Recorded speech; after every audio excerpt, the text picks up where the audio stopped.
The homeless man had been dead for 3 days before anyone noticed. Found alone in an abandoned warehouse with no identification, no family, no one to claim his body. The city morgue was preparing for another anonymous burial when mortician David Torres reached into the deceased man's tattered coat pocket. What he pulled out would shock the entire community and reveal that the forgotten homeless man was actually one of America's greatest war heroes.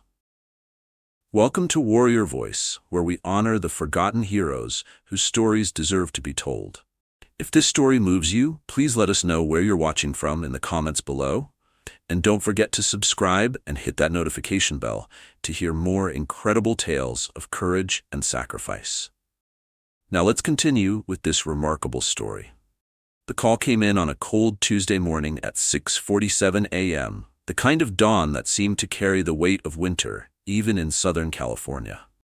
David Torres had been working at the Riverside County Coroner's Office for 15 years, long enough to recognize the subtle differences in Detective Johnson's voice when he called about different types of cases. This morning, the tone was familiar and weary. Another homeless fatality, another John Doe for the overcrowded morgue system to process.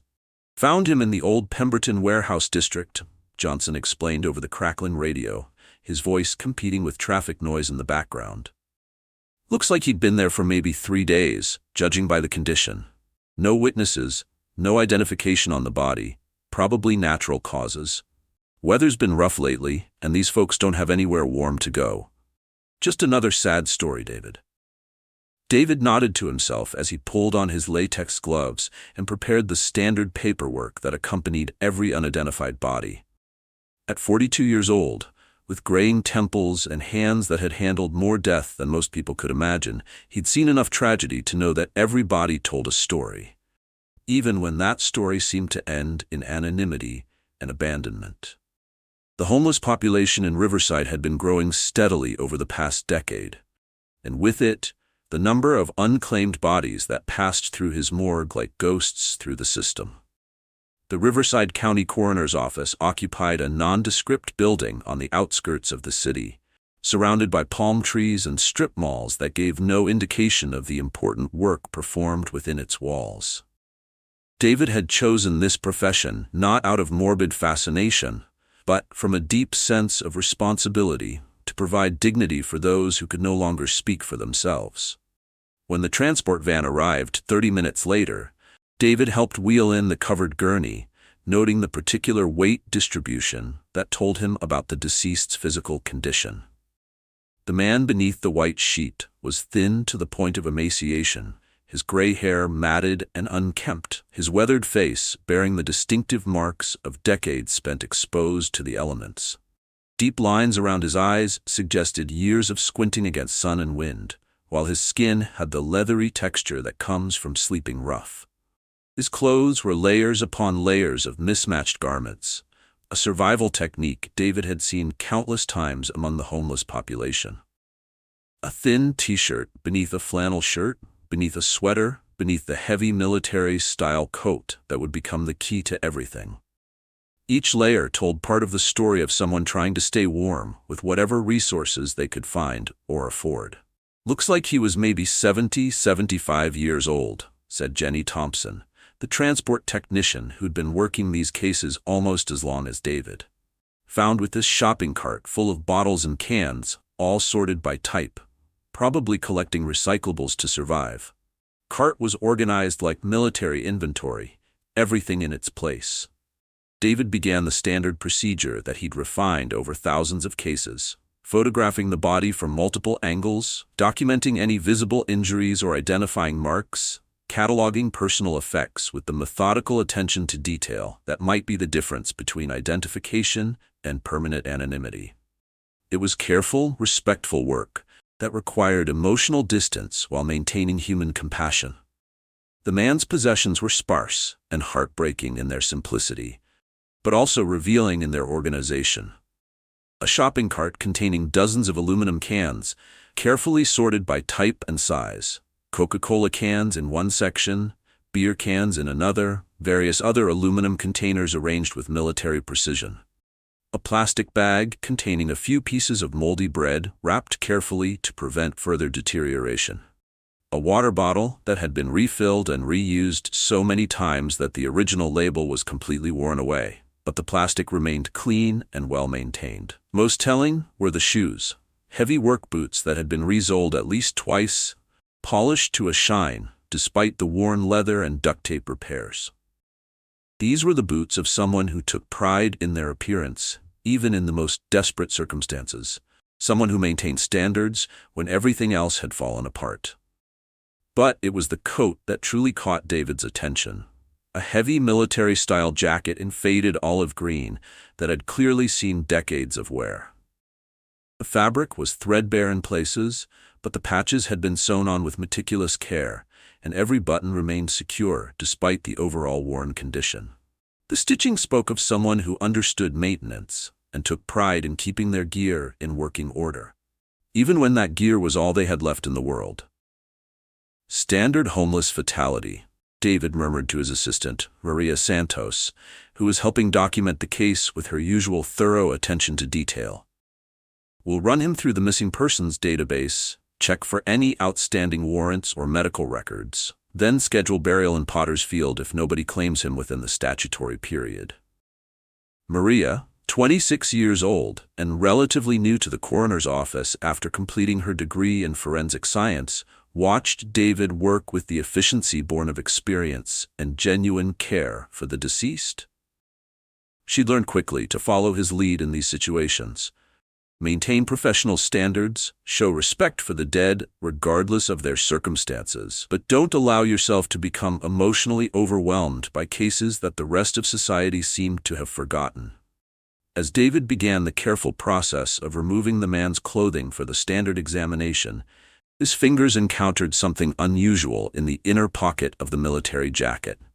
The pocket was deep and well sewn, clearly designed to protect whatever was kept inside. His experienced hands felt something small, hard, and distinctly metallic, not unusual in itself, as homeless individuals often carried various small objects for reasons that ranged from practical to sentimental to inexplicable. "Probably just some coins or bottle caps," David said, working his fingers carefully around the object to extract it without damaging either the pocket or its contents. "Sometimes they collect the strangest things, buttons, metal washers, anything that might have some value or meaning. I once found a guy who had collected over 200 subway tokens from cities he'd never been to." But as his hand emerged from the pocket, holding a small object wrapped in what appeared to be a piece of clean cloth, David's professional composure began to crack. He carefully unwrapped the cloth to reveal a blue ribbon attached to a bronze star-shaped medal, and his breath caught audibly as he recognized what he was holding. "Maria," he said, his voice barely above a whisper, the words catching slightly in his throat. "Come look at this, right now." Maria stepped closer, setting down her clipboard as she focused on the medal in David's slightly trembling hands. The bronze star caught the fluorescent lighting of the morgue, and even she, with limited military knowledge, could sense the significance of what they'd discovered. "Is that what I think it is?" she asked, her voice matching David's whispered tone. David turned the medal over with extreme care, reading the inscription on the back with growing amazement and disbelief. "Congressional Medal of Honor, awarded to Staff Sergeant Robert James Mitchell, for conspicuous gallantry and intrepidity at the risk of his life above and beyond the call of duty." The morgue fell completely silent except for the steady hum of refrigeration units and the distant sound of traffic from the street outside. Both David and Maria stared at the medal, understanding instinctively that they had stumbled upon something of enormous historical and emotional significance. The Congressional Medal of Honor was the United States' highest military decoration, awarded only to those who distinguished themselves through acts of valor in combat that went far beyond the normal call of duty. "This can't be right," Maria whispered, her scientific training making her question the evidence, even as she stared at it. "Medal of Honor recipients, they're national heroes. They get parades, monuments, government benefits for life. They meet presidents. They don't die alone in abandoned warehouses." David carefully placed the medal on a clean towel and moved to his computer workstation, his hands still trembling slightly from the shock of discovery. Let me search the military database. Robert James Mitchell, Medal of Honor recipient. There can't be that many people with this name and this honor. The search results appeared within seconds, and David's face went pale as he read the official military records that appeared on his screen. Staff Sergeant Robert James Mitchell, United States Army, 1st Infantry Division, the Big Red One, awarded the Medal of Honor for extraordinary heroism during the Battle of Ap Bac, South Vietnam, January 15, 1967. Maria leaned over his shoulder, reading the official citation that painted a picture of incredible courage under fire. According to this, he single-handedly held off an enemy assault while his wounded squad members were evacuated to safety. It says here he was wounded 3 times during the battle, but refused medical evacuation until all his men were secure. He saved the lives of 12 soldiers.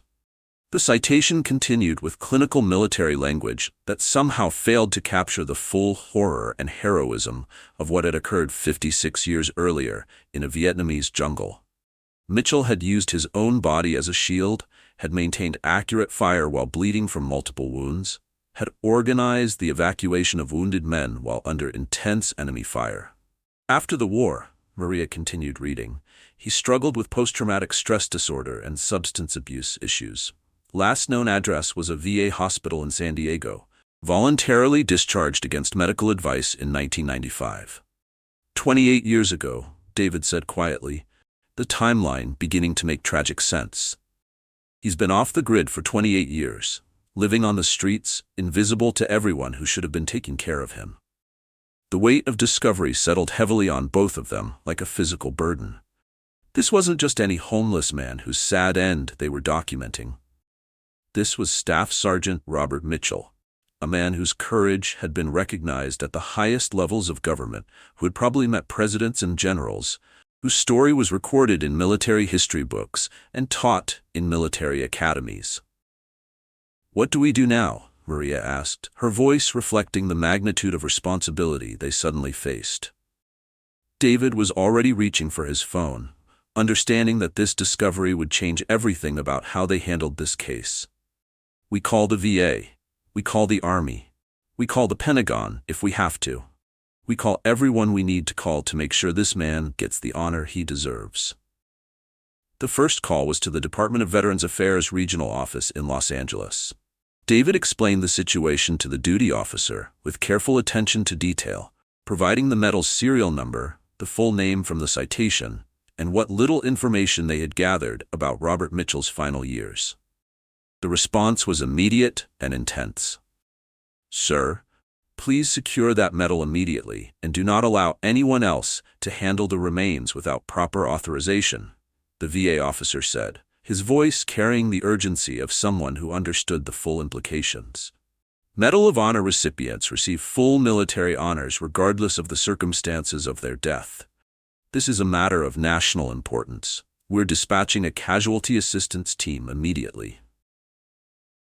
Within 2 hours, David's normally quiet morgue had been transformed into a hub of military activity that seemed to bring the building itself to attention. Representatives from the Department of Veterans Affairs, the Department of Defense, the 1st Infantry Division Association, and the American Legion had converged on Riverside. A Pentagon official called personally to thank David for his diligence and professionalism, and to begin coordinating what would become one of the largest military funerals in the county's history. Colonel Patricia Williams, a career Army officer representing the Casualty Assistance Program, arrived to personally oversee the transition of Mitchell's remains to military custody. She explained to David what would happen next, her voice carrying both professional competence and deep emotional investment in honoring a fallen hero. "Staff Sergeant Mitchell will receive full military honors, horse-drawn caisson, honor guard, 21-gun salute, the complete ceremony," she said. "The Medal of Honor ensures that no expense will be spared and no detail will be overlooked. This man earned the highest recognition our nation can give." "But how did he end up homeless?" David asked, the question that had been troubling him since the discovery. How does a Medal of Honor recipient fall through the cracks like this? What happened to the system that was supposed to take care of him? Colonel Williams sighed deeply, her expression reflecting years of experience with the complexities of veteran care and the ongoing struggles of combat veterans transitioning to civilian life.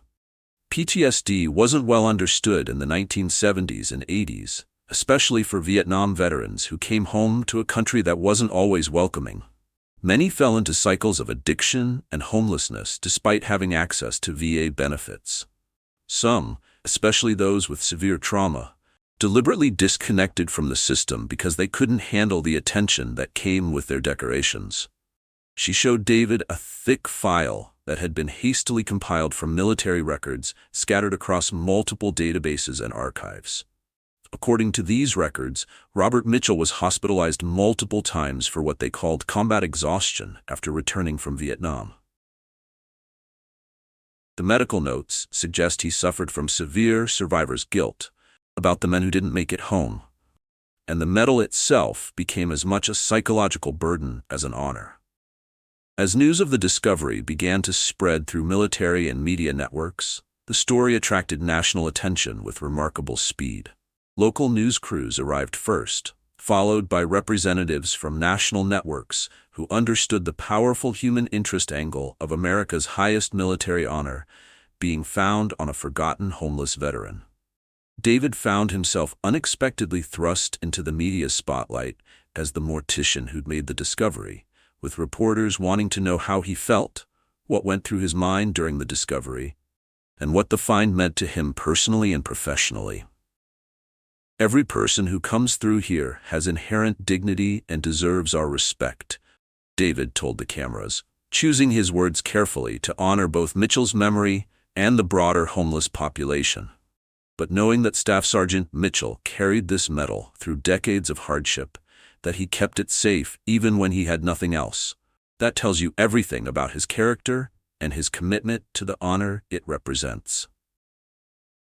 The story resonated powerfully across the country, touching a nerve about how society treats its veterans and sparking conversations about the ongoing crisis of veteran homelessness. Veterans organizations pledged financial support for the funeral and memorial services. Members of Congress issued statements honoring Mitchell's service and calling for improved veteran support programs. Most meaningfully, other Medal of Honor recipients began coming forward to pay their respects to a fallen brother, and to share their own insights about the psychological burden that can accompany such recognition. Among them was retired General Mark Stevens, who had received his Medal of Honor for actions in Iraq 20 years after Mitchell's Vietnam service. The medal doesn't make you immune to pain or guarantee a happy ending, Stevens explained to reporters gathered outside the morgue. Sometimes the men who show the greatest courage in battle struggle the most with peacetime. Robert Mitchell was a hero twice. Once in Vietnam, when he saved those 12 soldiers, and again, every day he survived on the streets while carrying his invisible wounds. As preparations for the funeral began in earnest, more details about Mitchell's life in the shadows began to emerge from unexpected sources. Social workers familiar with the homeless population came forward with stories of a quiet man who shared his meager resources with others, who protected vulnerable people from predators, who never spoke about his military service, but whose bearing and leadership qualities suggested a soldier's training and discipline. "We called him the Colonel because of how he carried himself," said Sarah Chen, who had run a homeless outreach program in the area for over a decade. "He never told us his real name or talked about his past, but he organized the camp, settled disputes peacefully, made sure everyone got fed when food was available. He had this way of taking charge without being bossy about it. We had no idea he was an actual war hero." Other members of the homeless community shared similar observations about Mitchell's character during his final years.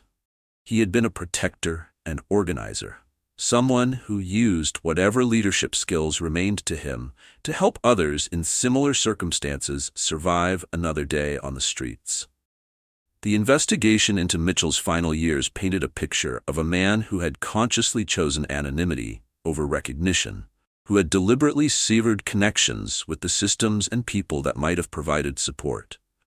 He had never applied for the disability benefits he was entitled to as a Medal of Honor recipient, never sought treatment at VA hospitals where his status would have guaranteed immediate attention, never made contact with veteran organizations that could have provided housing and support services. He was hiding in plain sight, Colonel Williams observed during one of many briefings with military officials and media representatives. The medal was the only connection to his past life that he kept. Even when he lost everything else, his family, his home, his health, his connection to society, he held on to that medal. It suggests that somewhere deep inside, he never forgot who he had been and what he had done for his country. The funeral was scheduled for the following Friday at Arlington National Cemetery, an honor reserved for the most distinguished military personnel and Medal of Honor recipients. The Army arranged for a special military transport to carry Mitchell's body across the country, with honor guards posted at every stop and ceremonies at key locations along the route. David was personally invited to accompany the body to Arlington, a gesture of appreciation for his role in ensuring Mitchell received proper recognition and for his professional handling of such a sensitive discovery. As he watched the elaborate preparations unfold, he reflected on the random nature of discovery and how close this American hero had come to being buried anonymously in Potter's Field, with no one ever knowing his true identity or the magnitude of his service. Makes you think about all the others out there. Maria said as they prepared to officially close Mitchell's case and transfer his remains to military custody. How many other stories are we missing? How many other heroes are dying alone while we're not paying attention? The funeral at Arlington National Cemetery was attended by hundreds of people, including 7 other Medal of Honor recipients, dozens of Vietnam veterans who came to honor a brother they had never met, and military officials from across the country representing every branch of service.